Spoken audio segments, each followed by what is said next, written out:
AA-bókin Reynslusögur, martröð Bobs læknis. Bob var einn af stofnendum AA-samtakana. Stofndagur AA-samtakana miðast við daginn sem hann hætti að drekka fyrir fullt og allt 10. júní 1935. Til dauðadags árið 1950 flutti hann meira en 5.000 konum og körlum sem áttu við áfengisböl að stríða boðskap AA-samtakana. Honum datt aldrei í hug að krefja neitt þeirra gjald fyrir þjónustu sína. Við þessa stórkostlegu þjónustu naut hann dyggrar aðstóðar systur Ignatíu sem starfaði við spítala heilags Tómasar í Akron, Ohio, en hún var einn mesti og besti vinur sem samtök okkar hafa eignast. Ég fæddist í litlum bæ í Nýja Englandi þar sem bjuggu 7.000 manns. Almenn siðferðisvitund var þar að því mig minnir miklu strangari en almennt gerðist. Hvorki bjór né sterkari drykkir fengust í nágrenninu nema í áfengisverslun fylkisins, en þar var í mestalagi hægt að kaupa hálfan lítra af áfengi ef manni tókst að sannfæra afgreiðslumannin algjöra nauðsyn þess. Gæti kaupandinn ekki sannað það, fór hann án þess að fá vöruna sem mér átti seinna eftir að finnast allra minna bót. Góðborgararnir litu með mikilli vanþóknun og tortryggni á þá sem pöntuðu áfengi frá Boston eða New York og letu senda það með hraðlistinni. Nóg var að kirkjum og skólum í bænum og þarna hóf ég námsferil minn. Faðir minn var lærður og vel metinn í sinni grein og þau móðir mín virk í safnaðarstarfi kirkjunar. Bæði voru þau góðum gáfum gædd. Því miður var ég einkabarn. Ef til vill stuðlaði það að þeirri sjálfselsku sem var svo snar þáttur í alkohólisma mínum. Allt frá barnæsku og til framhaldsskóla aldurs var ég meira eða minna neyddur til að sækja kirkju, bæði sunnudagaskólan og kvöldguðsþjónustuna, kristilega fræðslu á mánudögum og stundum jafnvel líka bænasamkomur á miðvikudagskvöldum. Þetta gerði mig staðráðinu því að stíga ekki framar fæti inn fyrir kirkjudyr þegar ég var í laus úr foreldrahúsum. Þessa ákvörðun stóð ég staðfastlega við næstu 40 árin nema aðstæður væri þannig að óráðlegt væri að láta ekki sjá sig. Eftir grunnskólanám tókum við 4 ár í einum besta menntaskóla landsins. Þar virtist drykkja ein helsta tómstundaiðja nemenda og flestir þeirra tóku þátt í henni. Ég var þar engin eftirbátur, drakk meira og meira og skemmti mér konunglega án þess að hafa miklar áhyggjur, hvorki af heilsufarin í fjármálum. Ég virtist spretta upp eins og fjöður að morgni næsta dags, þegar flestir félagar mínir voru svo óheppnir eða lánsamir að vera að farast úr timburmönnum. Ég hef aldrei nokkur tímann fengið höfuðverk og það finnst mér benda til að ég hafi frá upphafi drukkið eins og alkohólisti. Allt mitt líf snerist að gera það sem ég langaði til, á nokkurs tillit til óska annara, réttar þeirra eða hagsmuna.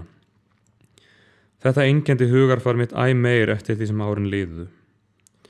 Í augum félaga minna og drykkjubræðra útskrifaðist ég með hæstu einkunn, en þannig leit skólastjórinn ekki á það. Næstu 3 árin var ég í Boston, Chicago og Montreal og vann hjá stóru fyrirtæki við að selja ýmsan búnað og varahluti fyrir járnbrautarlestir, alls konar bensínvélar og aðra þungavöru. Ég drakk eins og fjárhagurinn leyfði og slapp enn við stór áföll. Reyndar var ég byrjaður að finna stundum fyrir morgunskjálfta, en ég misti aðeins halvan dag úr vinnu á þessum 3 árum. Síðan tók ég mig til og hóf nám í læknisfræði við eitt stærsta háskóla landsins. Þar fór ég strax að stunda drykkjuna af meira kappi en nokkru sinni fyrr. Ég fekk inngöngu í einn drykkjuklúbbinn vegna þess hve ég gat innbyrt gífurlegt magn af bjór og varð fljótlega einn helsti leiðtogi klúbbsins. Það kom oft fyrir að morgnana að ég lagði vel undirbúinn af stað í tíma en varð að snúa við og fara aftur á vistina vegna morgunskjálftans. Þorði ekki í tíma að votta við að verða mér til skammar ef ég yrði tekin upp. Ástandið versnaði stöðugt þar til kom að annars hluta prófunum vorið. Ég gerði mér þá ljóst eftir langan drykkjutúr að ég væri ekki í standi til að taka prófin og ljúka þessum áfanga. Svo ég pakkaði saman og hélt suður á bóginn og dvaldi mánaðar tíma á stórum búgarði sem einn vina minna átti. Þegar hugsunin tók að skýrast sá ég að það væri mjög heimskulegt að hætta námi og mér væri fyrir bestu að snúa aftur og halda áfram náminu. Þegar ég kom aftur í skólan komst ég að því að kennaraliðið í deildinni hafði aðra skoðun á málinu. Eftir mikið stapp var mér þó leyft að koma aftur og taka prófin og gekk það alveg ágætlega. En þeir höfðu megna andúð á mér og sögðust helst vilja án mín vera. Eftir japl og jaml og fuður afhentu þeir mér loks einkunnirnar og ég flutti mig yfir í annan af helstu háskólum landsins og byrjaði sem 3. árs nemi í læknisfræði haustið. Þarna var drykkja mín svo slæm að strákunum sem ég bjó með á vistinni fannst þeir ekki geta annað en sent boð eftir föður mínum. Hann kom langan veg og gerði árangurslausa tilraun til að koma mér á rétta braut. Heimsókn hans hafði ósköp lítil áhrif. Ég hélt áfram að drekka og drakk nú orðið miklu meira af sterkum drykkjum en áður. Þegar lokaprófin nálguðust lenti ég á gífurlega erfiðum drykkjutúr og þegar ég ætlaði að svara í skriflegu prófi skalf ég svo að ég gat ekki haldið á pennanum. Ég skilaði inn að minnstakosti 3 algjörlega auðum prófbókum og var það sjálfsögðu tekin fyrir. Niðurstaðan varð sú að ég yrði að endurtaka 2 annir og halda mig algjörlega frá áfengi ef ég vildi fá að útskrifast. Ég gerði þetta og náði að fullnægja kröfum deildarinnar, bæði hvað framkomu og námsárangur snerti. Framkoma mín var svo sannfærandi að ég gat orðið mér úti mjög eftirsótta kandidatstöðu í borg á Vesturströndinni og þar var ég í 2 ár. Ég var svo önnum kafinn í þessi 2 ár að ég fór varla út af sjúkrahúsinu og gat því ekki komið mér í neitt klandur. Að þessum 2 árum liðnum opnaði ég eigin stofu í miðborginni. Ég átti nokkurt fé, hafði kappnógan tíma og töluverð óþægindi í maga. Ég uppgötaði fljótlega að 2 eða 3 sjússar drógu úr magaverkjunum, allavega í nokkra klukkutíma. Það reyndist auðvelt að taka aftur upp fyrri drykkjusíði. Þegar hér var komið sögu var drykkjan farin að taka af mér stóran toll líkamlega og ég fór að minnstakosti 12 sinnum inn á heilsuhæli þarna í von að fá þar eitthvað bata. Ég var sem milli steins og sleggju því ef ég drakk ekki kvaldi maginn mig og ef ég drakk voru það taugarnar sem létu mig ekki í friði. Eftir að svona hafði gengið í 3 ár var ég lagður inn á sjúkrahús í borginni og þar var reynt að hjálpa mér. En ég gat talið vini mína á að smygla til mín pela eða stala áfengi hér og þar á spítalanum þannig að ástand mitt fór bara hríðversnandi. Að lokum varð faðir minn að senda til mín lækni úr heimaborg minni sem tókst einhvern veginn að koma mér heim. Þar lá ég rúmfastur í 2 mánuði áður en ég hætti mér út úr húsi. Ég þvældist í borginni í 2 mánuði í viðbót áður en ég sneri aftur og tók að sinna læknistörfum á ný. Ég hlýt að hafa orðið verulega hræddur vegna þess sem hafði gerst eða við læknin eða bara hvort tveggja. Allavega snerti ég ekki áfengi aftur fyrir en bannlögin gengu í gildi. Ég var alls sáttur við breytinguna á 18. grein stjórnarskrálaganna. Ég vissi að flestir myndu hamstra nokkra flöskur eða kassa af áfengi eftir því sem þeir hefðu efni á og það yrði fljótlega búið að drekka það allt. Þess vegna ætti það ekki að skipta neinu þótt ég drykki svolítið sjálfur. Ég var ekki búin að gera mér grein fyrir því að á þessum tíma að stjórnin gerði læknum kleift að hafa næstum ótakmarkaðan aðgang að áfengi og ég vissi heldur ekki leyni vínsalana sem fljótlega skutu upp kollinum. Ég drakk í hófi til að byrja með en ekki leið á löngu þar til ég hafði aftur tekið upp gömlu drykkjusíðina sem áður höfðu dregið svo alvarlegan dilk á eftir sér. Á næstu árum þróaðist með mér hræðsla við 2. Ég óttaðist að verða andvaka og óttaðist að verða uppiskroppa með áfengi. Ég var ekki efnaður og ég vissi að gæti ég ekki haldið mér nægilega þurrum til að afla peninga, myndi ég ekki eiga fyrir brennivíni. Þess vegna neitaði ég mér oftast morgunsjússin sem ég sárlangaði í en tók þess í stað stóra skammta af róandi lyfjum til að hafa hemil á skjáltanum sem angraði mig svo skelfilega. Stundum lét ég undan drykkjulönguninni að morgni og var þá orðin óvinnufær nokkrum klukkustundum síðar. Þegar það gerðist átti ég erfiðara vik með að smygla einhverju með mér heim að kvöldi og það hafði aftur í för með sér að ég veltist svefnlaus í rúminu alla nóttina og síðan tók við óbærilegur skjálfti að morgni. Næstu 15 árin hafði ég vit á því að fara aldrei undir áhrifum á sjúkrahúsið og það gerðist aðeins örsjaldan að ég tæki þannig á móti sjúklingum. Stundum faldi ég mig í einhverjum klúbbana sem ég var félagi í og stundum skráði ég mig á hótel undir fölsku nafni, en vinir mínir fundu mig yfirleitt og fengu mig til að fara heim með því að lofa að ég yrði ekki skammaður. Ef kona mín þurfti að fara út eftir hádegi, varði ég mér úti heilmikið af áfengi og laumaði því inn heima, faldi það í kolakassanum, rennunni fyrir þvottin, fyrir ofan dyrastafi og þverbjálka í kjallaranum og í glufum milli múrsteinana í kjallaravagnum. Ég notaði líka gamlar kistur og kassa, gamla dósagáminn og jafnvel öskudallinn. Hins vegar notaði ég aldrei klósettkassan, mér fannst hann of auðveldur felustaður. Ég komst að því síðar að kona mín hafði oft leitað þar. Ég var vanur að stinga smærri vínflöskum í loðfóðraða vettlinga og henda þeim upp á þakið yfir verundinni bakdyramegin þegar fór að dimma á veturna. Vínsalinn minn faldi vín undir tröppunum bak við húsið og þar gat ég gengið að því að vild. Stundum kom ég með áfengi í vösunum en það varð of áhættusamt því þar var gjarnan leitað. Ég hellti líka stundum víni í litlar flöskur og stakk ofan í sokkana mína. Það gekk ágætlega þar til við hjónin fórum að sjá Wallace Beery í myndinni Anna á dráttarbátinum. Eftir það voru buxnaskálmar og sokkar úr leik. Ég ætla ekki að eyða plássi í að segja frá öllum mínum ferðum inn á sjúkrahús og hressingarhæli.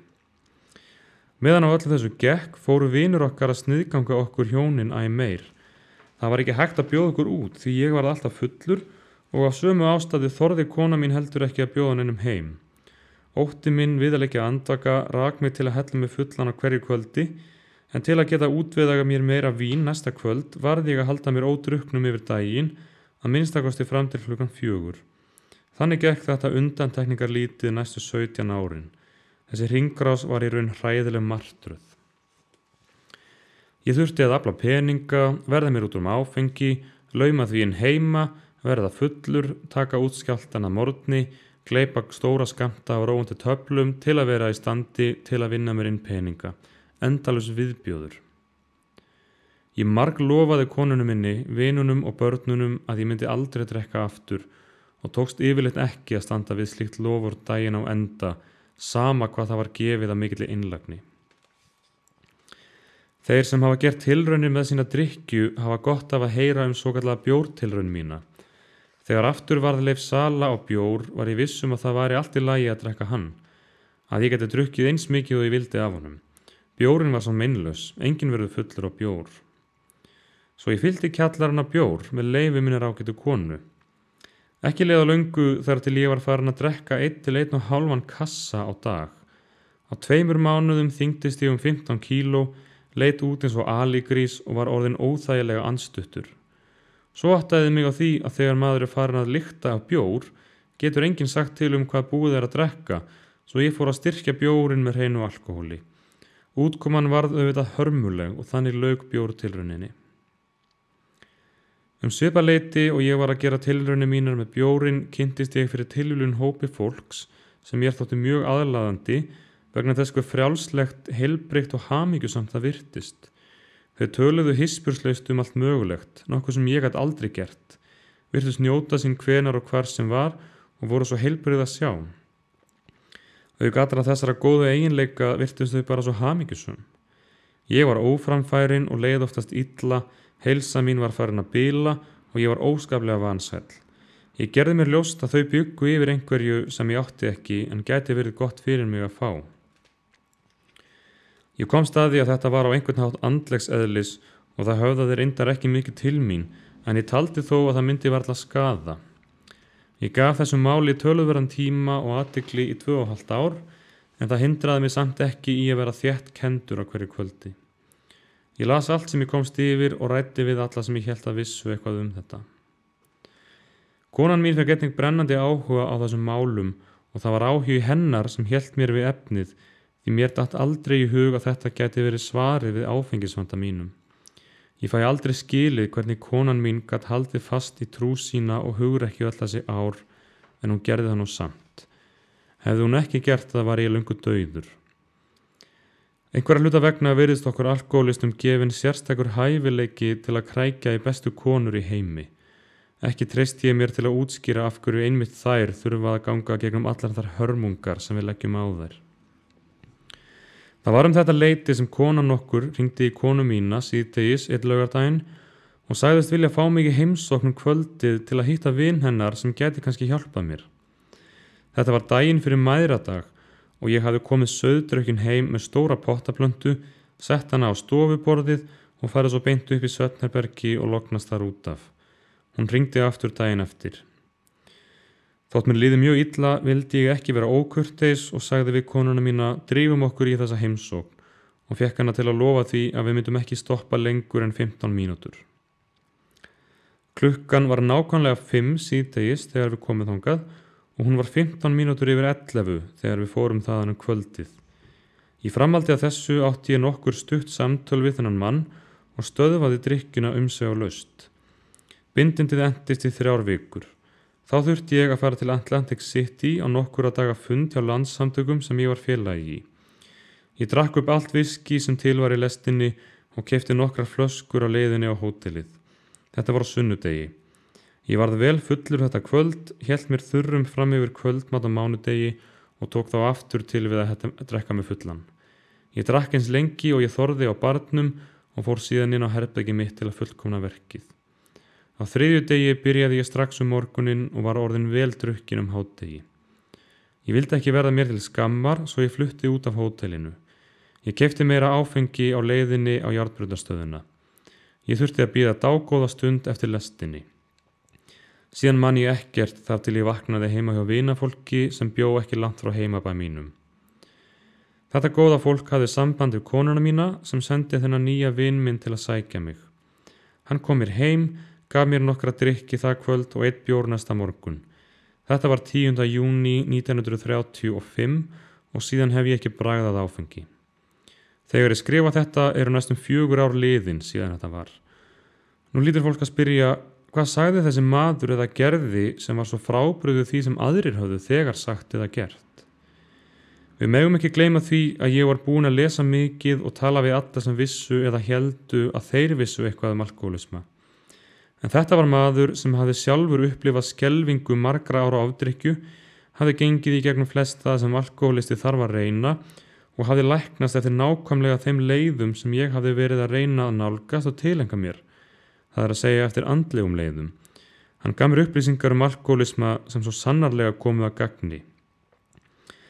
En það sem skipti öllu máli var að hann var fyrsta mannveran sem ég hafði nokkru sinni talað við alkohólisma sem vissi af eigin reynslu hvað hann var að tala um. Með öðrum orðum, við töluðum sama tungumál. Hann hafði svörð í öllu og það var sannarlega ekki af því hann hafði lesið þau í bókum.